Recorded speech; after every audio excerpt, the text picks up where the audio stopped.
Jim Jones was an authoritarian ruler, tyrant, who thrived on adulation, exerted total control over his people, and was chronically paranoid. Kellerman, 2004. He is evil. By Kellerman's 2010 definition, that means he and at least some of his followers commit atrocities. They use pain as an instrument of power. The harm done to men, women, and children is severe rather than slight. The harm can be physical, psychological, or both. Chapter 10.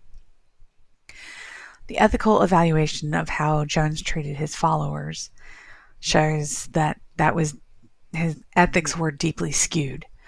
He used public punishment or humiliation for the slightest indiscretion. He deprived people of contact with the outside world by moving them out of the country to the middle of the jungle in Guyana under the pretense of protecting followers from government interference for their own good.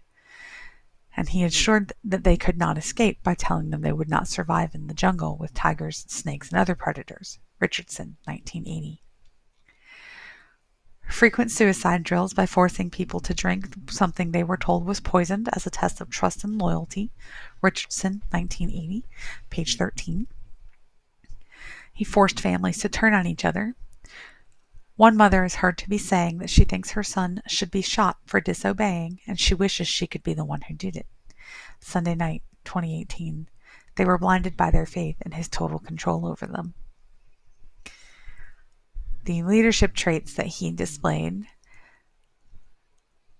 was arrogance. He tells his followers, "Without me, life has no meaning.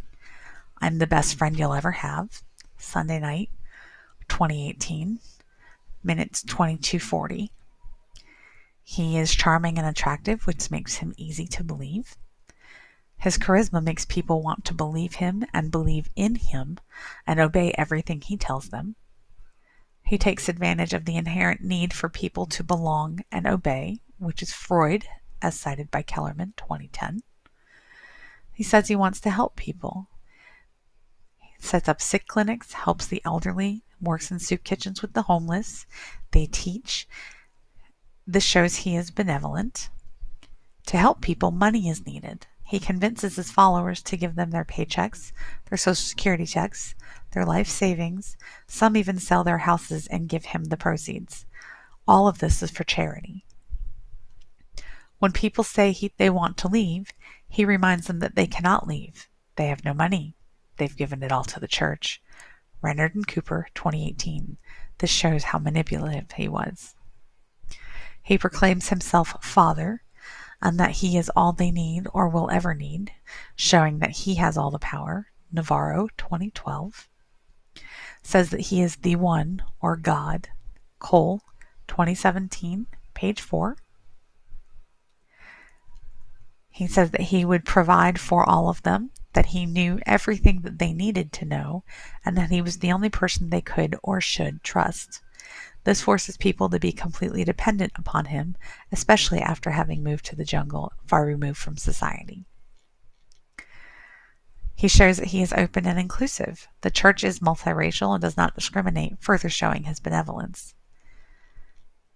He shows betrayal when people try to leave. Cole, 2017, states that most people could be threatened into silence. Page 6. He moves them to Guyana because of growing public scrutiny and his inability to control each and every move of the members.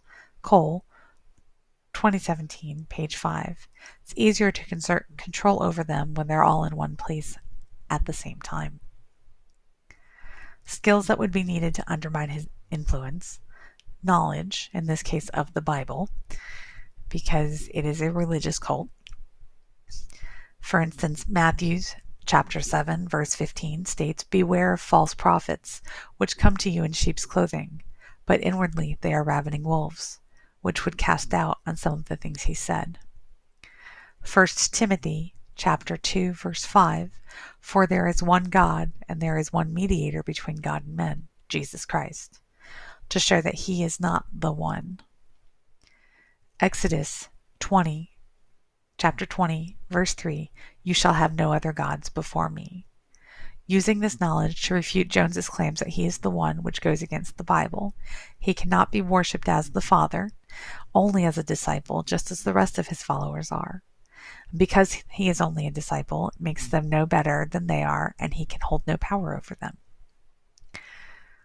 One would need to be calm while speaking with followers, to not fight or argue, and don't place blame or treat them as if they are weak.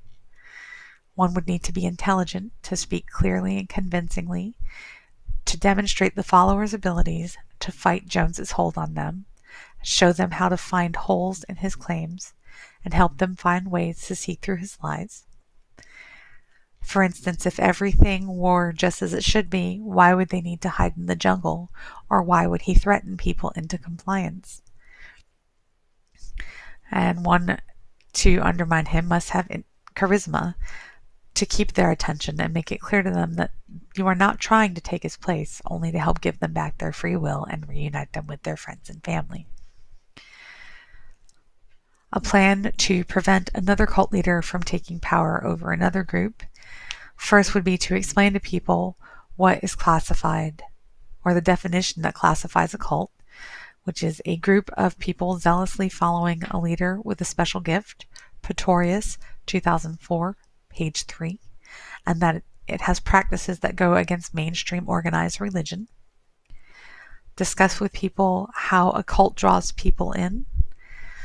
Pretorius explains that they use mind control and tells us they use extreme affection by making people feel wanted and understood, relating to them, saying, we know that you don't feel like you fit in elsewhere, but we promise you'll fit in here. You're just like us. Promoting guilt within others by telling the recruit that their interpersonal connections are wrong and their beliefs are wrong and only following the group is right. Group pressure or peer pressure, the majority rules. So if you're different, you are wrong. But if you're just like everyone else, then you are right. And enforcing new behavior patterns with fear, guilt, or punishment. We tell them this is being explained not to scare them or bully them, but to help them be more open and aware and prevent them from being trapped by a cult. Let them know that it is okay for them to think for themselves and to question everything and anything, especially when something sounds too good to be true or doesn't sound quite right.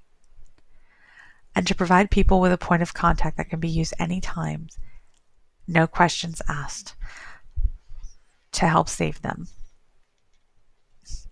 My references are two texts by Kellerman, 2010, Leadership, The Essential Selections on Power, Authority, and Influence, and 2004, Bad Leadership, What It Is, How It Happens, and Why It Matters. An article written by one of the survivors, Cole, 2017, A New Map for Understanding People's Temple and Jim Jones, gives a little bit different perspective on how he is perceived without coming at it from a clinical point of view. Navarro gave us 2012 Dangerous Cult Leaders and some of the definitions of what make a cult leader and why they're dangerous. Pretorius 2004 gives us Mind Control, the secret weapon utilized by religious cults to control followers, provided the definitions and some of the tactics of mind control that are used. Rannard and Cooper 2018, Jonestown, Rebuilding My Life After Surviving the Massacre, is an interview with one of the followers at the 40th anniversary. Richardson 1980, People's Temple in Jonestown, A Corrective Comparison and Critique.